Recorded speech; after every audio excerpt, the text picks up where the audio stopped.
Yes, yes, yes. One Piece chapter 759. Cutting to the chase. Oda not wasting any time. We got the beginning of this battle, Luffy and Law versus Doflamingo, and the way that it started out was epic. The last couple pages of that chapter were crazy. The beginning wasn't too fond of, but I did like what, was taking place in terms of setting some things up, and Oda classically trying to, get you to feel something for each and every one of his characters. And honestly, I did feel bad for Bellamy this chapter.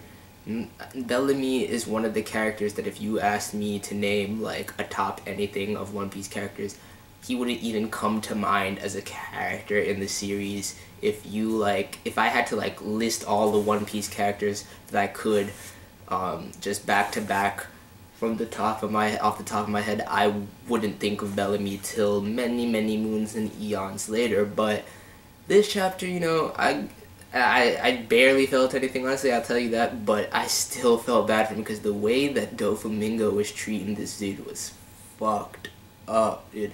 The dude practically worships the man. He would be happy to just be your shoe shine boy. I mean, I guess not, honestly. He has a little ambition trying to, become an executive in the family and everything, but I mean, at this point, Bellamy should realize that Doflamingo is nobody to be loyal to, nobody to admire, and he should just give up on that because the dude beat him, bashed him, holds him up like a rag doll, taunts him, disparages him. He's crying bloody ass tears, just basically kill me now. I was just like, damn, Bellamy, you got fucked up. You got mistreated to the nth degree, and you are a shadow of what you once were, which was not much to begin with. And then the icing on the cake, the fact that Luffy fucking boots the dude in the face after getting all riled up trying to save him. I was just like, damn. You getting put down even further off the accident. That little Gomu Gomu no kick does mad damage, man. That's fucked up. So I will give him that. The whole Bellamy thing, the whole having him there, while it was just like a set piece almost, it really did make me feel something for the character. So in that respect, I like that portion of it. The hinting at the whole Corazon thing once again.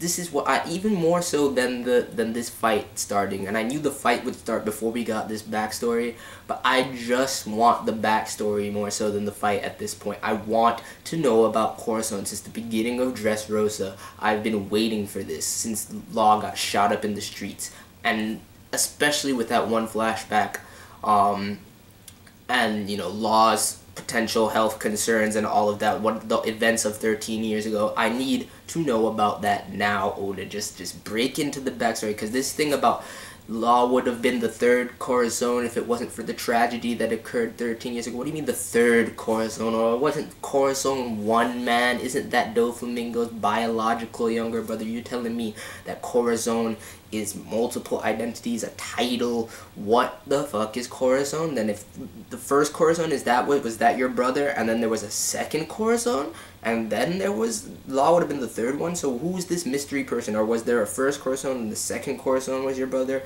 and Law was under him and he was raised? I don't get it. I need to understand this Corazon thing, and I want the backstory of Law's past and this event 13 years ago. But I mean, the teasing, Oda, I like how you do it, but this time I wasn't feeling it. I need to know about it, and I don't want to hear about these little one-panel teasers every chapter. I don't need that.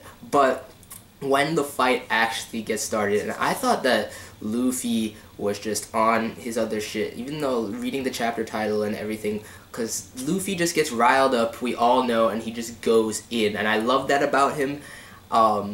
Luffy is by far my favorite character of the series. Luffy is one of the best shonen protagonists of all time. Luffy is just the shit. But I just have my gripes about how he keeps making the same errors of just going in unpredictably, and I was about to be like, alright, once again, Luffy's just gonna go in unpredictably and it's probably gonna fuck him over, but no, I was so pleasantly surprised to see that it was an act. Luffy actually can fucking act, and he played the plan perfectly. He abided by the plan, goes in, goes to attack Law, has genuine anger about it to throw them off. Law uses the room to switch his position with Doflamingo, and he takes the Red Hawk to the chest. To the chest, dude. No hockey covering, nothing. He just took the straight up Red Hawk to the chest, and that's gotta hurt. I mean, Hody Jones took a bunch of those to the chest, we will say that, but the dude was doping like a fiend, alright? Like, if there was one thing that Hody Jones had going on for him at the time was his body's sick, twisted steroid durability. So, you know, the Red Hawk is not to be trifled with, and Doflamingo, if, you know, he actually took this full on, which it looks like he did, he's gonna be suffering some repercussions from this, but I do not think that Luffy can one-shot Doflamingo. So next chapter, I guarantee you he's going to be bouncing back, going in hard on them if the fight continues next chapter. Trebol, I'm glad Law took him out with the radio knife, just sliced him up, got him out of there. I do not want him to reform or do any sort of weird shit. Trebol needs to get the fuck out. Trebol needs to go. Because him laughing in the background and his commentary with the whole Bellamy thing, it was just annoying to me.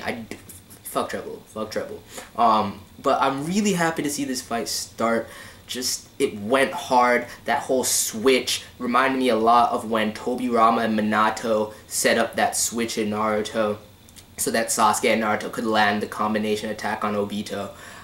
It reminded me heavily of that. Like, that's just exactly what came to my mind when I thought of it, because like, this seems familiar. I've seen this exact switch where they attack one body and they get swapped out with the other body. The same thing, Oda taking cues, but I mean, Law's room ability explains that perfectly, and I'm sure it's something that had been thought out a long time ago.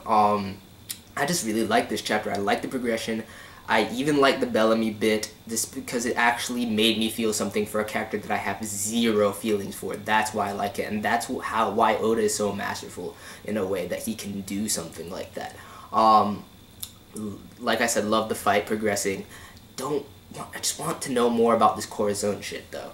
And yeah, of course Sugar's down, so all the toys are gone. Cavendish can no longer really avenge his horse, but nobody really cares. And yeah, that's pretty much it. Peace. 9 out of 10.